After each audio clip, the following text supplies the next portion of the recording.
Hey guys, Wadeboshiverson here. So this is going to be my Wadeboshiverson on basketball episode with Lebron James. LBJ, coming up as a quote-unquote free agent, just means he has an option, so he can either back out of his deal or he can continue with it. So I'm going to talk about, first of all, what do I think he's going to do for free agency, and what do I hope that he will do for free agency. And then lastly, little NBA Jordan versus LeBron argument 101. First of all, I'll start with LeBron James, the best player in the NBA right now, bar none. I don't think anybody can make the slightest bit of an argument. LA Laker fans don't even start about Kobe Bryant being even half the player that LeBron James is. It's simply untrue. You can love Kobe all you want. He's a great player. He's not LeBron James. All right. He is clutch. I think he's proven that. He's won 2 NBA championships. He's won them at a pretty young age. And he didn't do it with a whole heck of a lot of help this last NBA Finals. I mean, Bosh scoring 0 points, Dwayne Wade with 2 horrible knees, and then the rest of the entire Miami Heat team just came off the scrap heap.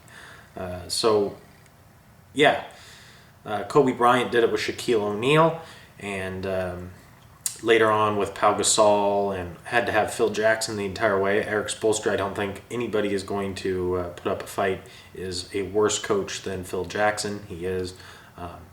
Phil Jackson is better as a coach. I think overrated as a coach, but he's still a far better coach than Eric Spoelstra. So LeBron didn't have as much help in this NBA Finals as he did in the last one. In the last one, Bosh was a lot more helpful on the offensive end, and then really Dwayne Wade was a lot bigger, a lot more of a help at that time.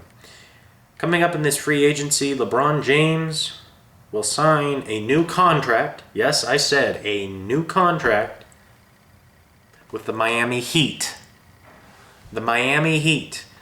I am saying that they're going to 3-peat, and they will try to 4-peat and 5-peat and 6-peat and 7-peat over and over and over again.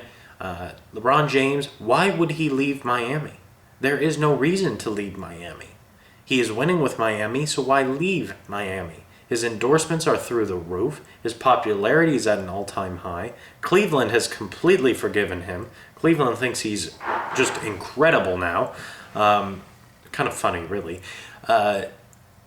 And he doesn't need a lot of help. He needs some adequate interior presence defensively. The scary thing to me about LeBron is he always gets better. Whenever there's a flaw in his game, whenever somebody finds some sort of critique that maybe this is just slightly above average, it's not way above average, it's not the best in the league, he takes over and he goes and he works and he works and he works until that is an integral part of his game. People said he couldn't shoot 3-pointers. He went out and hit 6 3-pointers in the Game 7 of the NBA Finals. He averaged 1.5 threes a game. He shot a career-high field goal percentage, an incredible amount. People said he didn't pass enough in his rookie years. He's now averaging 8-9 assists a game. He's pulling triple-doubles out of just thin air everywhere. People say he didn't rebound well enough early in his career. Now he's pulling 8-9 rebounds a game. People said he couldn't play defense. Now he's perennially Defensive Player of the Year. He competes for that every single time. He can block shots in transition. He's incredible in just all aspects of his game, how he can improve them. People say he can't shoot free throws. He's now gotten I think he was at 60% during his early years. He's now at close to 80%. And when the pressure's on in those NBA Finals, he increases that free throw percentage even more. And he's not afraid to pass the ball. People criticize him because he looks to distribute.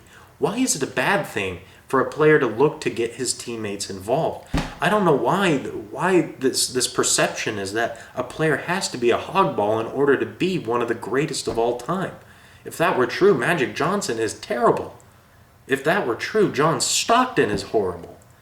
I mean, it doesn't make any sense. Wilt Chamberlain, that guy averaged 9 assists a game.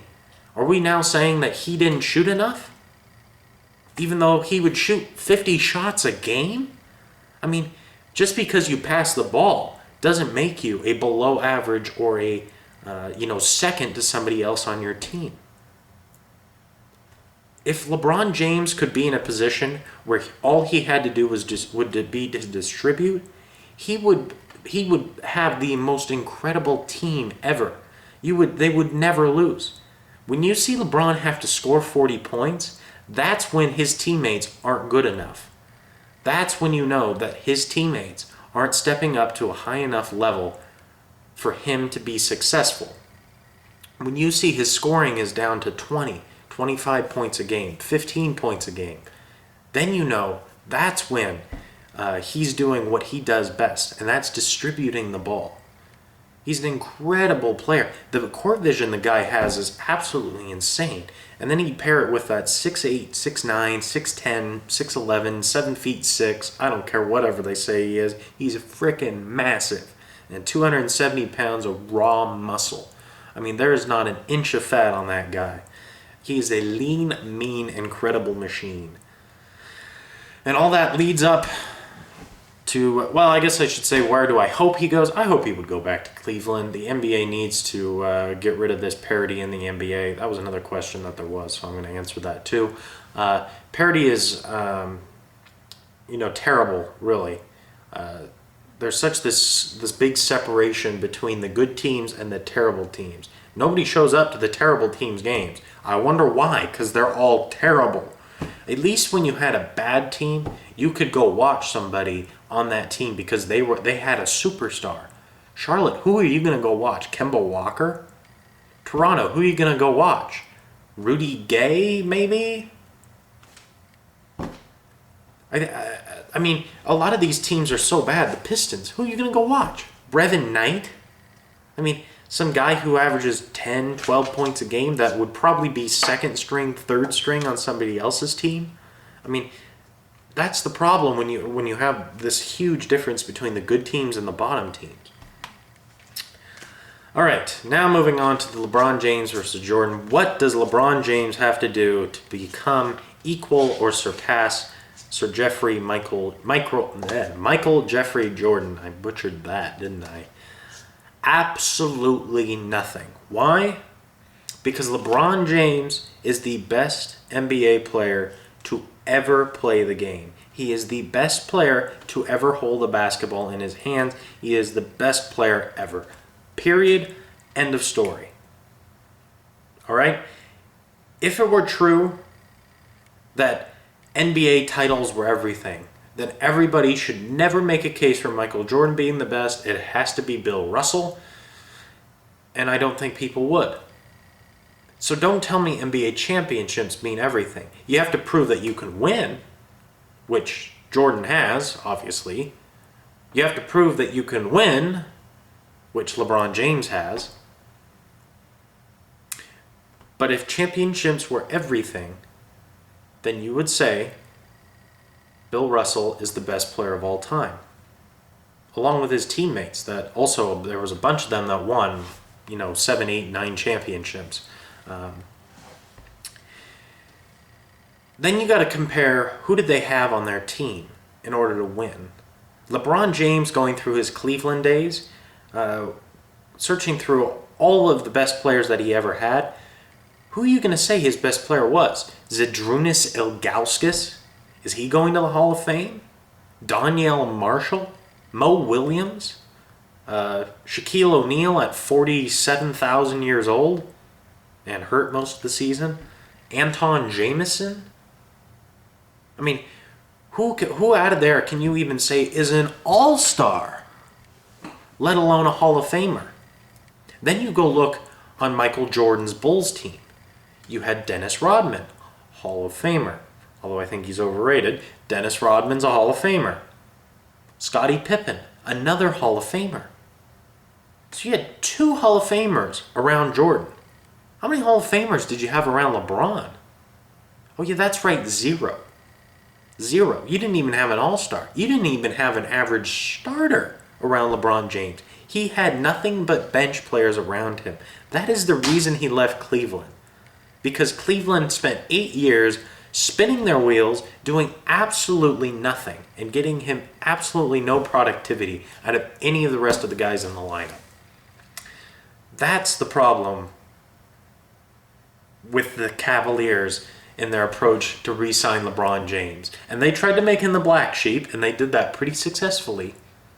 And I think that's going to come back to bite them a little bit in the butt when it comes to 2014. And they say, we've got Kyrie Irving. Come here and play. Come back home, LeBron.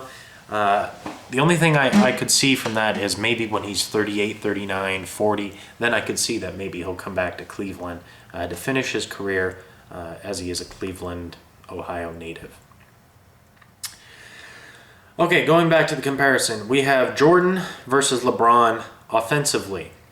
Who do you take? So I would ask you to compare, first of all, the post games. I think everybody would agree that LeBron was better in the post. Free throw wise, they're pretty much average together. Neither were very tremendous free throw shooters, coincidentally. Closer. Jordan's missed a lot. LeBron's missed a lot. I think you have to still give the upper hand to Jordan in that one, though. Shooting. Mid-range to three-pointers. LeBron James is a far better shooter than Michael Jordan in the mid-range and the long-range game. Now, the interesting part is that was not a big part of Jordan's game, nor was it a big part of LeBron's game. Both are more attackers to the rim, and that's where the big difference is. Jordan forced shots. Jordan forced up shots. That's why his points per game average may be higher. Jordan would force up shots, and on occasion he'd get a few to roll in that he probably shouldn't have taken. LeBron, on the other hand, when he can't get to the rim with an adequate shot, dishes the ball. That's the big key. He is a much better passer offensively than Jordan. That's why you got to give LeBron James the upper hand on offense, because that guy got his teammates involved. He didn't need somebody else to set him up. He set up his teammates. Jordan didn't set up his teammates anywhere near as well as LeBron James does. All right, moving on to the defensive game. LeBron James can guard the point guard, the shooting guard, the small forward, the power forward, and the center. Jordan could guard two, shooting guard and small forward. He wasn't quick enough to guard the point guards. Jordan wasn't that fast.